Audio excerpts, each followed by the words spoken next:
Oh. Hi everyone, happy Tuesday. Whoop, whoop. Tuesday, what kind of drink did you make today, darling? Pomegranate. Just pomegranate? And Mind Health? Mind Health. So. Sweet. What? What flavor is the Mind Health again? Cherry. Cherry lime? So it's cherry lime pomegranate. Yummy. And I've just got my greens with the de-stress powder. So, exciting stuff I just found out. Would you like to tell me racing to me? That's exciting for you? For you it is.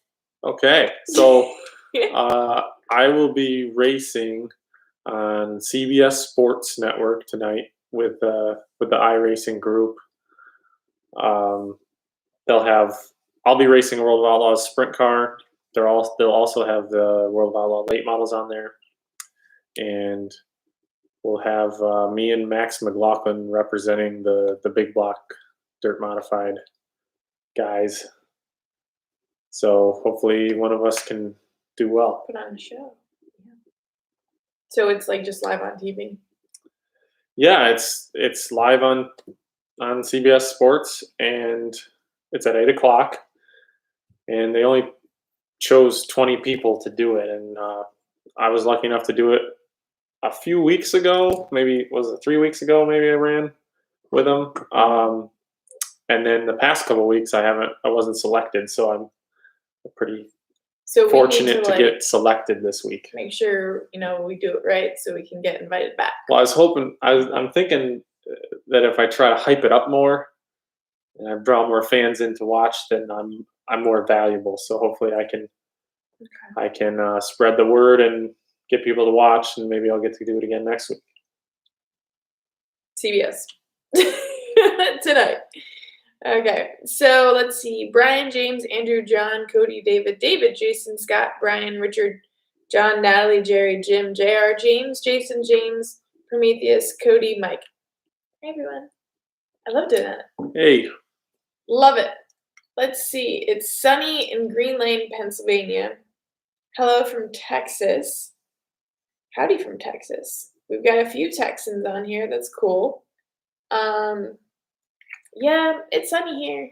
I mean, it's not too bad out. It looks a little windy, but that's about it. Other than that, do a live stream of your race. It would be cool. But it's going to be on TV. Yeah, I don't think we could do that. It would defeat the purpose of it being on live on TV. Yes. Someday when I figure out how Twitch works, I do have an account on there, but I've never done a video. I could probably post that like the day after or something. That's true. Okay. Yeah, I mean, really, I understand people wanting to see it live, but it affects just the same way as going live at a racetrack. Like, it's affecting the racetrack. If we go live on our Facebook, it's affecting the TV station that's offering to live stream us. Yeah, they need all the numbers of the views and everything for their self. So definitely go and support it so we can keep doing this. So definitely agree on that. Brian asks, how has this stuff changed Mike's plan as far as traveling? A lot. I mean, as far as like deep into the middle of the summer, I hope it doesn't change a thing. But as far as like right now, we would have already been out and had at least a practice session or a race by now. We probably would have had a rain out. We probably would have done something by now, but we've done nothing. So I should have been keeping track of how many sunny Saturdays we've been having. Yeah, Saturdays I've had quite a few. Sundays have been rainy. Yeah. But yeah, I think we definitely would have had a race in by now. So unfortunately, that's not the case. But we're trying to stay safe and distance ourselves and get back to it as soon as we're allowed to. Matt Benedetto said that, tell Mike he needs me on the iRacing wrenches, and this is all in caps. You Just saying. can grab those wrenches. I gotta figure out how to let you in there. I don't know. Right? Yeah. Andrew asked how the Chipmunk is. Actually, what time was that this morning? I have no idea. I was half asleep. So yeah, you were definitely sleeping. I almost okay. So back up. Sometime in the morning, in the middle of the night, we sleep. Well, by my choice, not his. We sleep with our windows open, and all of a sudden, I like heard Mike talking, and he's like, "Do you hear Mr. Cheeks?" And I'm like, is he dreaming right now? I was like, why are you talking about Mr. Cheeks? And I woke up and he's like, do you hear him? I look over and I'm like, I don't even know if he was awake, but you could actually hear him and it was still dark out. Yeah. Yeah, So, he woke us up this morning. Yeah. At least he woke me up. And then you woke me up. So that was really Which is weird because it takes a lot to wake me up. And a little chipmunk that chirping. Little chirp that thing makes. This chipmunk is getting extremely needy. And again, we put up that picnic table, which no one has. I don't think anybody read If You Give a Mouse a Cookie to Mandee when she was little. There's a book with that? Yeah, it's called If You Give a Mouse a Cookie. Mm-hmm. You should read it. You'll learn what happens when you feed the chipmunk in the backyard. Okay. I definitely have not read that. When I was little, so at my parents' house, well, obviously when I grew up, my brother does not do mice or birds at all. I don't know what it is, but he's weirded out by them. Fun fact. I know. So, I've like mice get into like something and make a nest, mm-hmm. and I clean it up, and I don't. If I get it on me or something, I'll have an allergic reaction. Mm-hmm. So I definitely am careful about that. Yeah. But me, when I was little, I always had little hamster cages, I guess, and I'd be the one running around the house catching the mice, and then I'd make little homes for them if they were cute. If not, they would go down the road. I don't believe in killing them. Just take them, go down a couple blocks to the neighbor you don't like, drop off the mouse. Drop them off to the neighbor you don't like. Oh. Yeah. So that turned into that. Let's see.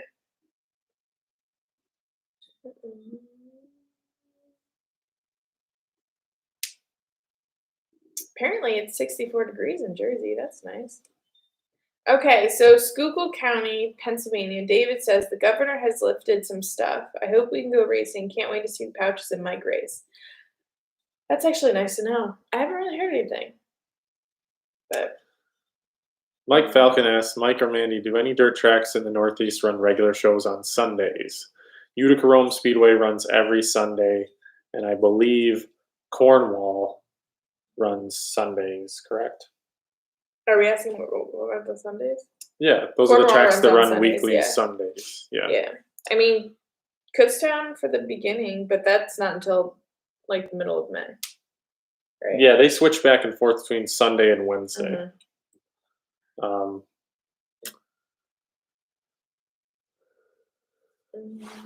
I heard they're running at All Tech this weekend. Could be a sign of good things coming.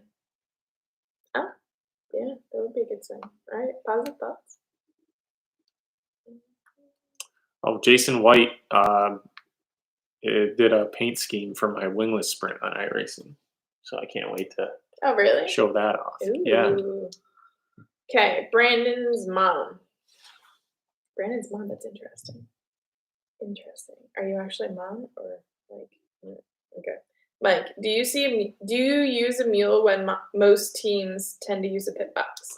Okay, so we use a mule. Ours is a creation of something because we have one. It's just like George had a side by side that he kind of took on trade from a car. You know, he's wheeling dealing cars at the car dealership. So he had this Q-Link. And I think he gave it to Frank Cozy to use when Cozy was driving for him. And mm-hmm. they put a toolbox in the back and cabinets and stuff. And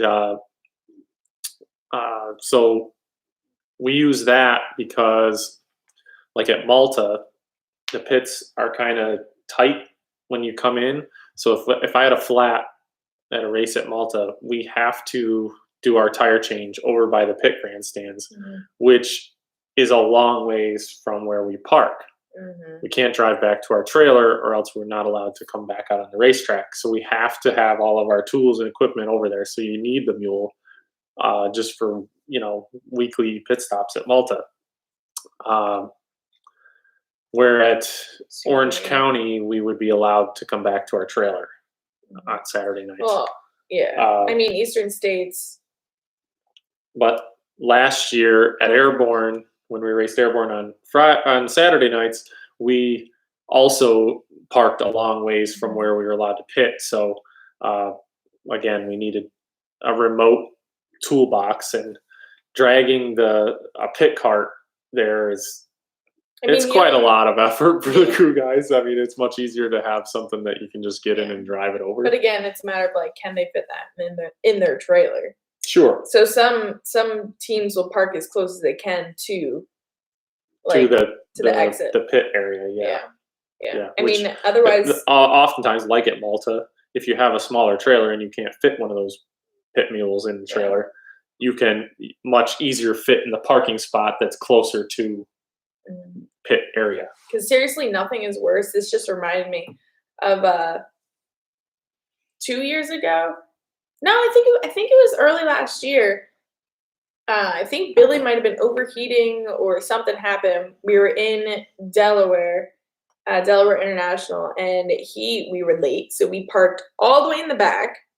Okay, and he comes in, and mind you, like, I love everyone that supports Billy and all of us, but I'm the youngest one there, and I was the first one there. Like, when the car gets to the trailer before your crew, that's kind of like, oh crap, like I'm in trouble. I might lose some laps. So parking so far and not being able to bring your tools closer is definitely frustrating.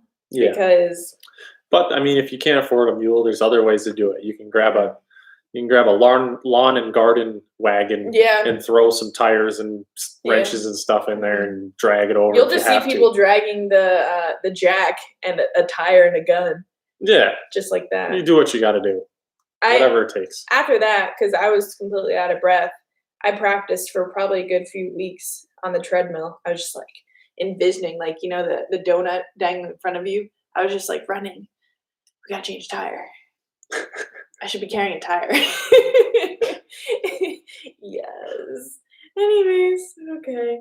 It's got to be how, like, NASCAR teams work out, maybe? What's that? Like, how do they work out? Yeah. I'd be interested to see a video. Their crews work out a lot. Yeah. They work out in the gym, and then they also, the car drives around in circles in the parking lot. Stop, do a tire change. Oh, wait, drive in a circle, stop, do a tire change. They just keep doing it and doing it and doing it and doing it. But I mean... And their tires are much heavier than ours because they use steel wheels. Yeah. And they're like thick ply asphalt tires, Things that you just don't think about, Maybe we should... Oh, that's what we can do. We can come up with, like, the Joe Schmo crew workout routines. Okay. For crew members. All right. I might get my tire and do some overhead presses. Yes. Yes. I'm pretty sure you have a video on YouTube of that. It is so old school, but we should come up with a new one. It's there. We should do that. I think you guys dig deep, you can find it. Yeah. I think I'm going to do that. Mandee doing push-ups on a creeper or something like that, I think. Those were like knee tucks or something. Yeah, ab workout. Yeah. But, like, maybe workouts that'll actually benefit the crew. Because how hard is it to go to your 9-to-5 job and come back to the shop and not have the time to work out? So while you're at the shop, changing the rear or something, like, do a couple squats. I got you guys. I got this. We're going to come up with something good. Okay, your turn. Okay. Darren Wolf says, Mike, they did an in-car shot of your sprint car on iRacing and driver looked like you on Dirt Vision. What happened? You just said the driver looked like me in the Dirt Vision. Brian Godwin says, I know you're younger, but did you ever race at PPMS when they had the Super Dirt Series there? I know Billy did. What does PPMS stand for? Pittsburgh No, Pittsburgh. Pittsburgh Motor Speedway, I think it is. Pittsburgh?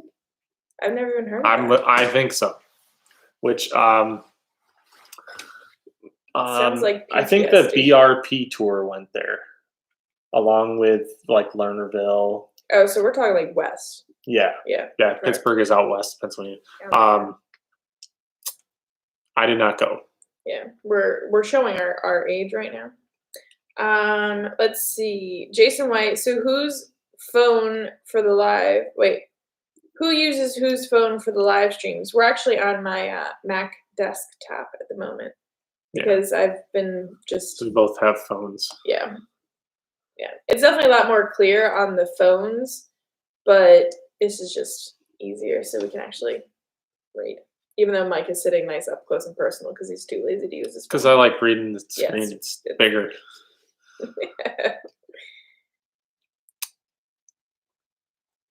Wow. Read Ralph Dennison's comment. Mike, have you ever had to overrule your brain and keep your right foot planted while your brain is telling you to lift? Yes. And it's much easier to do when you're full throttle because like you've got the gas just mashed all the way to the floor and you're like I'm committed to doing this and I'm not lifting. When you're like trying to keep the tires from spinning and you go in the corner and it's slippery and you're at like 3/4 throttle and you don't know if it's going to stick, that's when you're really concerned because you start thinking, I better get out of it a little bit here, It's harder to stay committed then. But when it's tacky and you send a 410 sprint car into the cushion, you can't lift. You can't. It's the way it works. Like with the wing and everything, if you lift. Your brain says do it, but your body says your brain says lift, but you have to stay in the throttle or the car won't handle right. Mm-hmm. Like it won't stay settled down in the left rear and it won't make the corner as well. So did Alex Bergeron thank you for something? He very well might have. Oh. I don't know. That's what Jim said. Alex is insane at iRacing. Yeah. So I watched his World Championship race last night, and that was at Lernerville. And he qualified first overall, so he started pole the first heat. And if he wins the heat, he gets points towards his championship. And it's a tight battle. And also, if you win the heat, you start pole the feature. So he gets past because the grooves are moving all over the place, and he worked his way back by and got like with 2 to go in the heat, he worked his way back by and got the lead. And I don't know if any of you have played iRacing. Lernerville's tough because if you have to kind of run the top because it's the fastest lane, but if you are an inch off your mark, your right rear will go over the bank and you'll give up 5 spots. It's just really easy to go over the bank. So, but he was really patient, but yet aggressive and made his way back to the lead in the heat, started on the pole to feature. And there was probably 6 guys that gave him runs for the lead in the feature. And one of them was a lot faster than him, but he was patient. And that guy went off the bank and he got the lead back. And then there was other guys that came at him, and he kept moving his line around and he kept the lead and won the race. And now he's got a larger lead in the championship. And if you've been following along, the reason the battle is so tight is because he lost internet connection a few weeks ago. No. Yeah, I remember that. When he was going for the lead. Oh, that stinks. So he got scored for like 19th. And now he should have a better barrier between him and second place. It's a really, really tight group. Those guys, if you ever watch, look up YouTube iRacing World Championship presented by NOS Energy Drink. They have they'll have all the races on there. You can recap. You can watch the Oh, whole really? thing. Yeah, you don't have. It's not just a recap. You can watch the whole race, whole Cool. event. So, following along with that, it's really fun right now because there's no sports on TV, and not just because of that, but like it's really entertaining. Mm-hmm. So, it's definitely something for you to follow if you're a sports fan or racing fan. Doesn't hurt.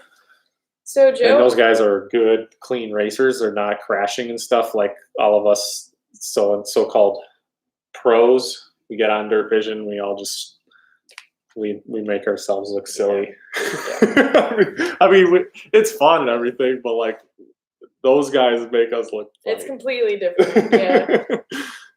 So Joe asks, is it legal to use a single lug nut setup the NASCAR Cup is going to in dirt racing? Is it legal? Well, it is with sprint cars because they've always had one lug nut, one big. They use wheel spacers, and they have a spline tube, and the hub goes on, and put your other spacers on, turn the nut, tighten it up, and then they have a little safety pin to hold it on in case it comes loose. Michael asks, do you find yourself taking more chances in racing in your own equipment or when you are driving for another owner? I don't know if it matters whether it's my own equipment or not. It more matters, do I or the person who owns it have the money to replace it? Mm-hmm. So like if my car owner says, go out and wreck it, we'll buy another one, then I'll drive the wheels off that thing. Yeah. But if they say, hey, I don't know if we got enough money for tires this week, then I'm probably going to play it more on the safe side so that we, because I want to make sure that I can race again later. Absolutely. Yeah. I mean, I know there are drivers, like not one person thinks the same. All right. So how Mike thinks, not everyone does the same thing. Of course. Let's see. So,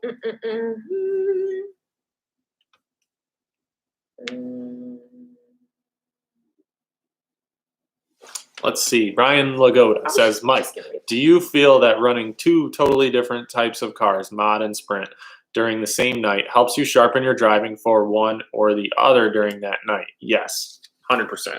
First of all, you get more track time. So you get more time up and close with the track to see how it's changing throughout the night, which is especially crucial when there are sprint cars there because they clean the track off quicker. And just being in the seat, more seat time is never a bad thing. But the only negative side to doing both in the same night is, do you have enough crew to handle getting both cars ready? Like, if you're really focused on the modified or the sprint car, you're probably going to do better than if you're just haphazardly jumping out of one and getting the other. Oh, there's Cheeks. You guys won't be able to hear him, but he's out there chirping. He's calling her again. He wants more food. I already fed him. But Maybe I should give him a cookie. Now he wants some milk. Shut up. Actually, John Doe said we had a car with 3 lugs on both fronts. Believe it or not, I remember. Who does? You? John Doe said we had a car with 3 lugs on both fronts. Right. Your dad still has those, and so Billy Pauch and Brett Hearn are like the only modified guys that run what's called a 6-pin hub, and it's a smaller, lighter hub, and it's a really nice setup. Mm-hmm. But to run it, you got to have like sprint car style front tires and wheels. So, well, not tires, but the wheel center has to be like a sprint car style with the three bolts. So all your wheels have to have that center that goes onto that hub, where like everybody else runs a wide 5 hub and they have wide 5 wheels. So if you're going to make the switch, you kind of got to buy all new wheels and all new hubs and all new spindles. Mm-hmm. It's different size bearings, different size seals. They're different lug nuts.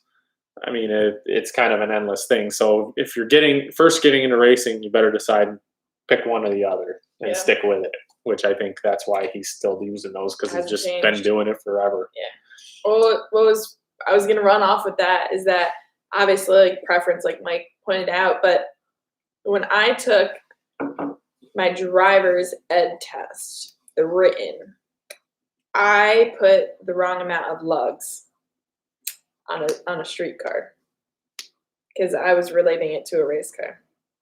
Really? Yes. Now, that's a dumb question to be on a driver's ed test because depending on what kind of car you're driving would alter how many lugs are on the car. Does it? Yeah, because Okay. my pickup has different amount of lugs than That's your true. Mercedes. I just remember I got that answer wrong. Yeah, So well, then what you were I- not wrong. What I had I'm to sorry, do. they were wrong. What I had to do was we were all given we all had to make our own video or something that had to do with driver's ed. So I was like, all right, well, I'll show them. So we did a tire change, like, oh, I got a flat tire. And then I videotaped it. I'm like, oh, there's more than 3 lugs on a tire. I had problems with that in school, like in high school, because the way a teacher would phrase the question, I would put it to real life. Yeah. And not just like contain it to the question. And I would always get the answer wrong because I'd be like, well, circumstances Really? bring it around over here That's how he and then thinks. back over there. So really the answer is I remember when I was practicing. I mean, I've been driving like cars. We used to have field cars in our backyard. We'd race them, so I knew how to like drive. But when I was going to get my driver's ed test, my dad let me drive there, and he was so dumbfounded. He was like, "Why are you only using one foot?" Dead serious. My dad was like, "Why are you only using like your right foot? You don't keep both feet on the foot and the brake?" Yeah, which to me is much safer to have your left foot hovering the brake pedal because you're going to grab it much quicker. If somebody stops in front of you, swerves in front of you, if a deer runs out in front of you, you're going to be prepared. But the dumb driver's ed teacher tells you you cannot do that. They yell at you for doing that because you can fail. Who knows why? Whoever made that up is just ridiculous to me. Yeah, unbelievable. I know. I always remember that. I'm like, well, that was a lesson learned. So. To have to move your right foot from one pedal to the other. Well, in modifieds, you physically cannot do it. Nobody does that in racing at all. Your left foot goes from the clutch to the brake. Your right foot does not move off the throttle. You got to be able to throttle out of there. It's when in doubt, throttle out.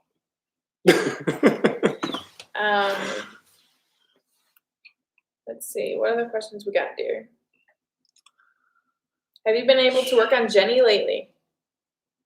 Not really. I did get the seat ordered today, so they're all shipped today. So we should have that soon to be able to do the install on the seat.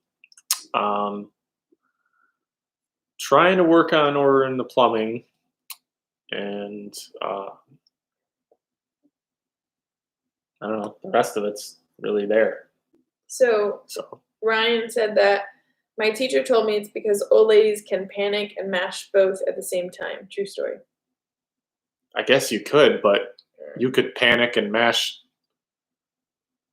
You could mash the wrong one with your right, only use your right foot if that's the case.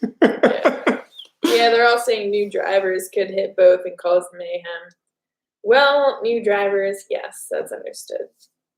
It makes sense. Honestly, like from a racing perspective, if you drag the brake and the throttle at the same time, you come to a much safer stop than if you just slam the brake. Yeah. Because if you just slam the brake, your car comes into a spin. Where if you hold a little throttle while you brake, the car comes to a nice straight stop. Another thing, because I don't know about you, but the only time I ever really learned how to drive an actual street car was on our racetrack in our backyard. So I never actually drove straight. So when I remember driving home, I passed my driver's ed test, got my license, and at the light, I was making a left-hand turn. I would make a wide turn, as if I'm going into turn one. Or if you had a trailer. Or if I had a trailer, right. Exactly. And my dad's like, "What are you doing?" Like, you don't have to go wide. I'm like, it's all I know. Well, It's the only thing I do. I think that's right. Yeah. Okay. Thank you. All right. Appreciate it. Yep. Good habit to have, actually. What do we got? Darren says, Mandee, I watched the race the other night that your dad won at Syracuse. I was there when it happened. That was great. Brought back a lot of memories. I actually raced sprint cars when he was racing them. Well, that's cool. You know, I like that. I mean, obviously that was like a huge monumental part in like life in my father's career, but I'm pretty sure they left me at babysitters that day. I might have been like almost 2, but still the fact that they left me and I missed that, it's very detrimental. I don't think a 2-year-old should see their father racing a sprint car on a mile racetrack. As if I know what's going on. No. But still, the fact that they left me at the babysitters does not. Your dad even admits that's probably the closest he's come to dying in a race car ever. Yep. Oh my gosh. Did you like growing up? You guys didn't really do like field cars or any of that stuff. Yeah, we had field cars. You did. Like not field cars, but we had like mowers, like farm trucks. Farm trucks. Yeah, like the truck that you basically just drive around the farm, but it probably wouldn't survive a trip down the highway because it's so old and rusty. Yep. My grandfather's pickup was called Old Mangled Mess, and then my dad had Old Mangled Mess. This is like the second. Like number 2. Yeah. Junior. It was like Old Mangled Mess. It was a gold Chevy Silverado. You know, has the diesel tank in the back to fill the tractors with and tools, and it's just the service vehicle. You drive it to the field to fix the tractors or whatever's going on. I see. I think we've had our time. Yeah, that was the thing. So like for me driving when I was like, I don't know, 9, 10 years old, you know, my mom wasn't around and my dad needed a ride. He's in this field like a couple miles away and he needs to move to the next field. He needs a ride. So I got to drive over, pick him up. He'd drive the tractor to the next field. I'd pick him up, bring him back. He'd bring the truck to the next field and then he could continue. Whereas if nobody got him, he'd have to walk and that would take forever and it would just slow up the whole process. Gotcha. So I got started driving real early, but I mean, even earlier than that, I'd use the 4-wheeler and pick him up. So. Our life. Oh, hello. Yeah, Jordan's so right. All of us were driving cars before we should have been. Well, but I think it's actually good for your kids. If you get them in a seat early and teach them, then when it comes time to take your driver's test, you're much more prepared than that kid that's never sat in a car before, doesn't know any, you know what I mean? That's not good. Yeah. There's people like our age that live in the city and don't even have their license. So yeah, I can't even imagine. No. My life didn't even start till I had a license. I felt so trapped. Really? In a small town, you can't go anywhere. You can't do anything. No license. I mean, all I had was a bicycle and a 4-wheeler. You rode your bike everywhere, right? Yep. Okay, guys. So that's a little bit about our life. So thank you guys for joining in. We'll be back again tomorrow at 12:15 p.m. Eastern Standard Time. In the meantime, stay safe, wash your hands, and enjoy your Tuesday. And we'll see you guys tomorrow. See ya. Bye.